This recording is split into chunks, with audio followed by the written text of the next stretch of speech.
যোৰহাটত ভৱেন হাজৰিকাৰ দিগ্গজৰ দ্বিতীয় সংস্কৰণ উন্মোচন যোৰহাটত ৰাজ্যৰ অগ্ৰণী প্ৰকাশন গোষ্ঠী বৰ্ণমালা প্ৰকাশনৰ উদ্যোগত অনুষ্ঠিত কৰা হয় এক বিশেষ গ্ৰন্থোন্মোচনী অনুষ্ঠান যোৰহাট প্ৰেছ ক্লাবত অনুষ্ঠিত হোৱা এই বিশেষ গ্ৰন্থোন্মোচনী অনুষ্ঠানত লেখক তথা বৰ্ণমালা প্ৰকাশনৰ স্বত্বাধিকাৰী ভৱেন হাজৰিকাৰ উপন্যাস দিগ্গজৰ দ্বিতীয় সংস্কৰণ উন্মোচন কৰা হয় উন্মোচন কৰি যোৰহাট সমষ্টিৰ বিধায়ক হিতেন্দ্ৰনাথ গোস্বামীয়ে অৱসৰপ্ৰাপ্ত বিজ্ঞানী ডাক্তৰ পৰাণ বৰুৱাৰ সভাপতিত্বত অনুষ্ঠিত হোৱা উন্মোচনী অনুষ্ঠানত অসম কৃষি বিশ্ববিদ্যালয়ৰ পঞ্জীয়ক ডাক্তৰ মাধুৰ্য পণ্ডিত বৰুৱা বিশিষ্ট সাহিত্যিক হেমচন্দ্ৰ শইকীয়া প্ৰমুখ্যে বিশিষ্ট ব্যক্তিসকল উপস্থিত থাকে আনহাতে অনুষ্ঠানত উপস্থিত থাকি নিজৰ অনুভৱ ব্যক্ত কৰে লেখক ভৱেন হাজৰিকাই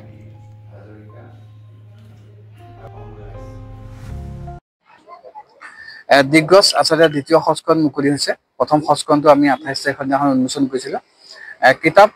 পঢ়িব লাগে কিতাপৰ মাজত মানুহে আসলে নিজৰ বন্ধুত্ব পঢ়িব লাগে তেনে মানসিকতা আসলে আমি কিতাপ প্ৰকাশৰ কাম কৰি থাকোঁ আৰু দিগ্গজ মোৰ তৃতীয়খন উপন্যাস শ্ৰীমন্ত শংকৰদেৱ সংঘৰ সংস্কৃতি শাখাৰ 24 বছৰে আসলে কাৰ্যনিৰ্বাহ কৰি অহা আৰু অসমৰ নতুন প্ৰজন্মক এটা বাট দেখুওৱা এটা নতুন প্ৰজন্মৰ মাজত মানে বাট কটিয়া বুলি ক'ব পাৰি এই জীৱন্ত যিখিনি কাহিনী আছিল জীৱন্ত যিটো চৰিত্ৰ সেই চৰিত্ৰক আচলতে উপন্যাসৰ যোগেদি প্ৰতিফলিত কৰিছোঁ সমাজ জীৱনত যাতে তেনেকুৱা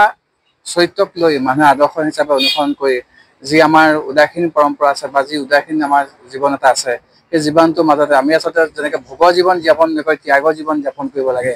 ত্যাগ অৱস্থ জীৱন এটা আচলতে সমাজত কিবা কিবি দি থৈ যাব লাগে মানুহৰ লোৱাৰ এটা সময় থাকে আৰু দিয়াৰো এটা সময় থাকে সেই চিন্তাটো আচলতে দিগ্গজক মই উপন্যাসৰ যোগেদি প্ৰতিফলিত পাইছোঁ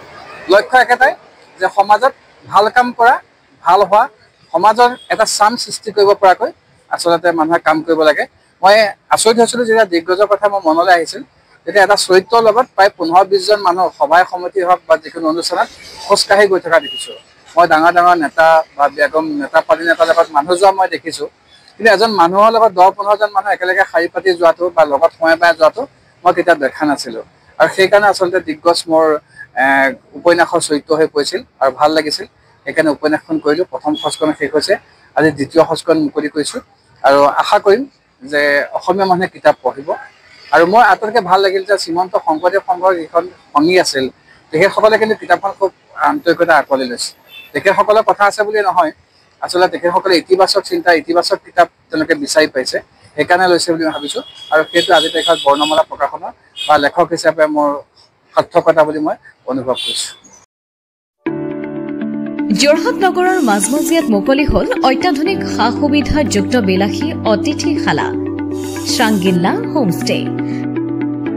দৈনন্দিন জীৱনৰ ব্যস্ততাৰ মাজত অকণমান সময় বা এটা ৰাতি এটি শান্তিৰ সেউজীয়া ঘৰুৱা পৰিৱেশত নিজৰ প্ৰিয়জন অথবা পৰিয়ালৰ লগত কটাব বিচাৰিছে নেকি আপুনি তেনেহলে আহক শ্ৰাংগিল্লা হোমষ্টেলৈ শ্ৰাংগিল্লা হোমষ্টে পৰিয়ালৰ পৰা আপোনালৈ আন্তৰিক স্বাগতম হয় এটা অসমীয়া ঘৰুৱা পৰিৱেশৰ লগতে আপোনালোকে ইয়াত লাভ কৰিব শ্ৰাংগিল্লা পৰিয়ালৰ উষ্ম আতিথ্য আৰু অসমীয়া থলুৱা খাদ্য সম্ভাৰ তদুপৰি আমাৰ ইয়াতে আছে আহল বহল আৰামদায়ক অধিক সুবিধাযুক্ত শীততাপ নিয়ন্ত্ৰিত কোঠা 24 ঘণ্টাই বিজুলী সৰবৰাহৰ লগতে জেনেৰেটৰৰ সুবিধা আৰু শক্তিশালী চিচি কেমেৰাৰ ব্যৱস্থা বিনামূলীয়া ৱাইফাই সুবিধা কাৰ পাৰ্কিংৰ ব্যৱস্থা ন্যূনতম মূল্যত গাড়ী চালকৰ বাবে কোঠালিৰ ব্যৱস্থা লগতে আপোনাৰ প্ৰমোদৰ বাবে উপলব্ধ এখন মুক্ত টেৰেছ য'ত মুকলি আকাশৰ তলত আহাৰ গ্ৰহণৰ আনন্দ লাভ কৰিব পাৰিব আপুনি আপোনাৰ বাবে এটি সুখবৰ আমি প্ৰথম 20 জন গ্ৰাহকলৈ আগবঢ়াইছো 30% ৰেহাই মূল্যত অত্যাধুনিক কোঠালি